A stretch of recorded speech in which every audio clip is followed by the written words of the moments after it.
തിരുവാണിക്യം ക്ഷേത്രത്തിൽ പുതിയ കഴകക്കാരനെ നിയമിക്കാൻ നടപടി തുടങ്ങി. BA ബാലു രാജിവെച്ച ഒഴിവിലേക്കാണ് പുതിയ നിയമനം. ഈഴവ സമുദായത്തിൽ നിന്നുള്ള വ്യക്തി തന്നെയാണ് പുതിയ ഉദ്യോഗാർത്ഥിയും. ഇക്കാര്യത്തിൽ മുൻവിധികൾ ഇല്ല എന്ന് Devaswom recruitment board chairman KB Mohandas പറഞ്ഞു. ബോർഡിനെ സംബന്ധിച്ചിടത്തോളം ബോർഡ് നിയമാനുസൃതമായിട്ടുള്ള നടപടികളാണ് നടത്തിയിട്ടുള്ളത്. ബോർഡിൻ്റെ ഭാഗത്തു നിന്ന് ഒരു കറക്റ്റീവ് മെഷേഴ്സ് എടുക്കേണ്ടതായിട്ടുള്ള യാതൊരു സാഹചര്യവും ഇല്ല. അന്നത്തെ ഒരു പശ്ചാത്തലമല്ല ഇന്ന് എന്നാണ് മനസ്സിലാക്കുന്നത്. ഇങ്ങനെ ചില സാഹചര്യങ്ങളുണ്ടായപ്പോൾ ഭരണസമിതിയെ പോലും അറിയിക്കാതെ അഡ്മിനിസ്ട്രേറ്ററുടെ സ്വന്തം നിലയ്ക്ക് ആ കാൻഡിഡേറ്റിനെ താൽക്കാലികമായിട്ട് വേറെ ചുമതലയിലേക്ക് ഡിപ്ലോയ് ചെയ്തു. ഇനി അത്തരമൊരു നടപടി ഉണ്ടാകാൻ വഴിയില്ല.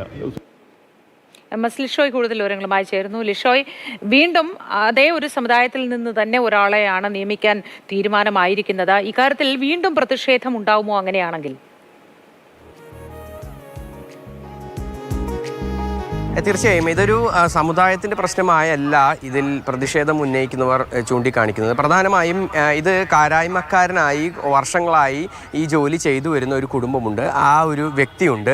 ആ വ്യക്തിക്ക് അയാളുടെ തൊഴിൽ നഷ്ടപ്പെടുന്നു, അത് നഷ്ടപ്പെടാൻ യാതൊരു വിധത്തിലും അനുവദിക്കില്ല എന്നുള്ള ഒരു ഉറച്ച തീരുമാനമാണ് ഇതിനൊരു പ്രതിഷേധത്തിന് ഇടയാക്കിയിരിക്കുന്നത്. അതുകൊണ്ട് തന്നെ ഇനിയിപ്പോൾ പുനർനിയമനം നടക്കുന്ന സമയത്തും വീണ്ടും പ്രതിഷേധം ഉണ്ടാകും.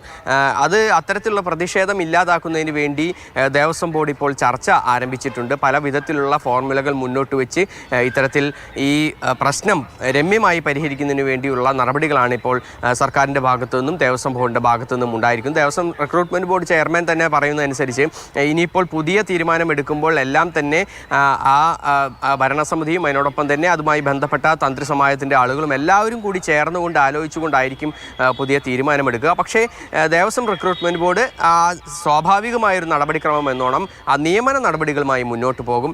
നേരത്തെ ബാലുവിന് ജനറൽ കാറ്റഗറിയിലാണ് ഈ നിയമനം ലഭിച്ചിരിക്കുന്നത്. അതുകൊണ്ട് തന്നെ ഇനിയിപ്പോൾ രണ്ടാമത് ഈഴവ കാറ്റഗറിയിൽ നിന്നുള്ള ഒരു ഉദ്യോഗാർത്ഥിക്കാണ് അവിടെ നിയമനം ലഭിക്കുക. അതുകൊണ്ട് തന്നെ ഇനി വീണ്ടും ഈ ഒരു പ്രശ്നങ്ങളൊക്കെ തന്നെ ഉണ്ടാകാനുള്ള സാധ്യതയും ഒട്ടും തള്ളിക്കളയാൻ സാധിക്കില്ല. എന്തായാലും ഇനിയുള്ള ദിവസങ്ങളിൽ ഇതിൻ്റെ തുടർ നടപടികളുമായി മുന്നോട്ട് പോകുമ്പോഴാണ് പ്രതിസന്ധികൾ എത്രത്തോളം ഉണ്ടാകും എന്നുള്ളത് വ്യക്തമാകുക.